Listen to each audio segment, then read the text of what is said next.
In a world where chaos strikes without warning, these emergency stories will leave you on the edge of your seat. And if you're ready to take the thrill beyond the screen, check out our exclusive BeamNGTV merch to gear up for the ride. Be sure to join my memberships to get exclusive skins and early access to each episode. Anna is a 32-year-old ambitious, hard-working woman who has been struggling to balance her personal life and her career. She works as a corporate lawyer at a high-stakes firm and has recently been promoted to a senior position. But at a cost, her personal life is in shambles. She's been feeling immense pressure, which has led to a fractured relationship with her longtime partner, Mark, and a growing distance from her family. Anna's mother, Emma, has been unwell for the past year, battling cancer. While her mother wants her around, Anna has been too absorbed in her career, making excuses and missing important moments. Her guilt has been growing, but she keeps pushing it down, telling herself there will be more time, until there isn't. Her relationship with her younger brother, Daniel, who has been taking care of their mother, is tense. Daniel constantly criticizes her for not being there, and they haven't spoken properly in months. Mark, Anna's partner, has been trying to be supportive, but after numerous missed dinners, canceled weekend getaways, and her emotional unavailability, their relationship is on the brink of falling apart. On the day of the car crash, Anna is overwhelmed. Her mother's condition has worsened, and she feels torn between rushing to the hospital or attending a career-defining meeting with a major client. She tries to juggle both, frantically leaving work early, stressed and distracted. As she drives, her phone lights up with a message from her brother. It's urgent. Her mother has taken a turn for the worse, and he's angry that Anna hasn't shown up. Distracted by her phone, she swerves into the opposite lane. The moment before the crash, she looks up to see headlights coming straight at her. Anna was seriously injured and transported to a hospital. After waking up in a hospital bed, she realized that she almost lost everything. Always have a balance between your work life and your personal life. Never wait until it's too late to visit your family when they are in their hard times. Peter, a 38-year-old former paramedic, has always been known for his calm under pressure. For years, he was the guy who arrived at the scene of accidents, saving lives and helping those in their darkest moments. But 2 years ago, he faced a devastating personal tragedy that changed him forever. Peter lost his younger brother Sam in a hit-and-run accident while Peter was working an overnight shift. He wasn't there to help, and the guilt has been eating him alive ever since. He spiraled into depression, quit his job, and became emotionally distant from his family. After Sam's death, Peter found the unfinished route map in Sam's things and made a promise to himself. One day, he would finish the road trip in honor of his brother. Peter is driving through the outskirts of town on what seems like just another lonely afternoon. He's in an old, beat-up pickup truck that used to belong to his brother, a constant, painful reminder of what happened. His phone buzzes with messages from his sister, who's been trying to convince him to come to a family gathering. Peter stares at the phone, hesitating. His heart pounds with the weight of all the emotions he's been running from. Lost in thought, Peter misses a stop sign and swerves onto a highway at high speed. As he grips the steering wheel tighter, a loud honk jolts him back to reality. He looks up. Another car is barreling straight toward him. Peter got T-boned. Paramedics and firefighters arrived to the scene, and one of them recognized Peter as his partner from the rescues. Peter was transported to a hospital for immediate surgery to recover him.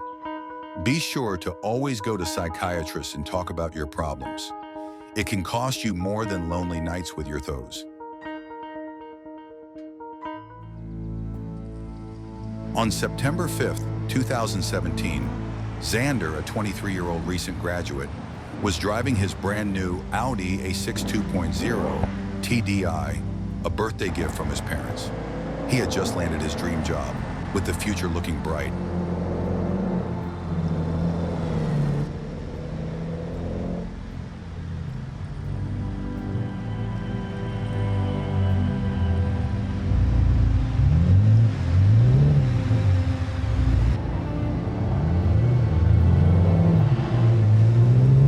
He was heading home, listening to his favorite playlist, unaware of the nightmare awaiting him.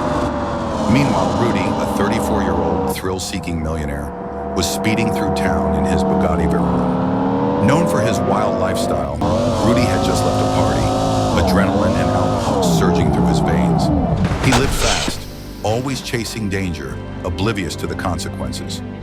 As Xander approached the intersection, Rudy barreled through at 156 miles per hour, losing control. His car slammed into Xander's Audi, crushing it into a nearby pole. Xander died on impact, his promising life snuffed out in seconds. Rudy, thrown from his wrecked car, survived with major injuries but was soon arrested at the hospital. His reckless decisions destroyed more than just cars that day. He shattered lives.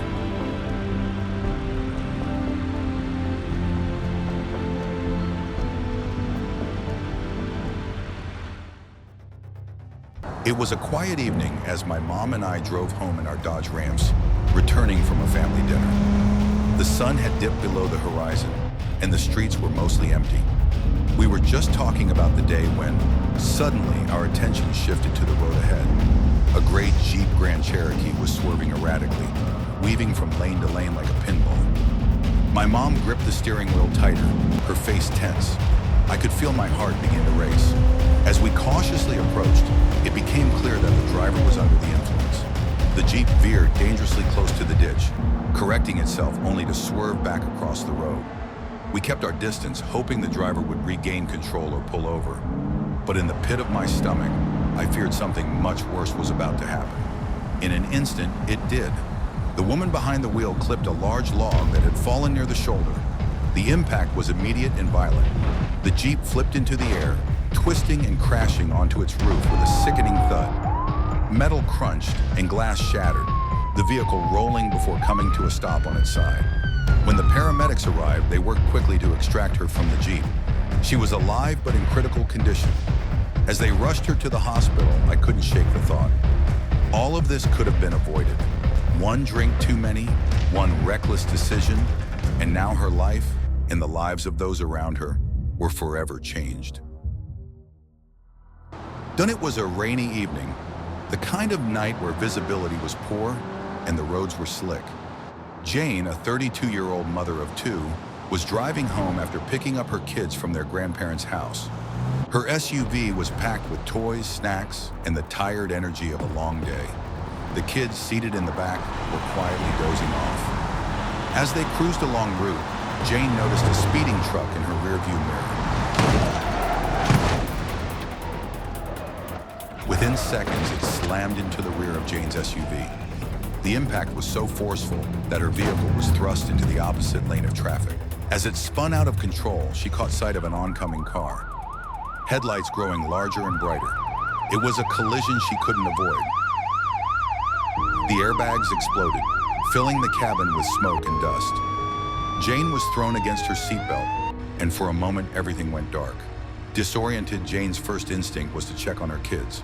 To her shock and relief, they were alive, crying, being injured, but protected by their car seats, saving them from the worst. However, the front side of the SUV was crushed, and she could feel pain radiating from her legs, pinned under the dashboard. Jane had suffered a broken leg, several fractured ribs, and a concussion. The driver of the truck, who was found to be under the influence of alcohol, was also taken to the hospital but survived. Despite the severity of the crash, no one lost their life that night. Months later, Jane reflected on that terrifying evening. Though she endured a painful recovery, she was forever grateful for the miracle that kept her children safe.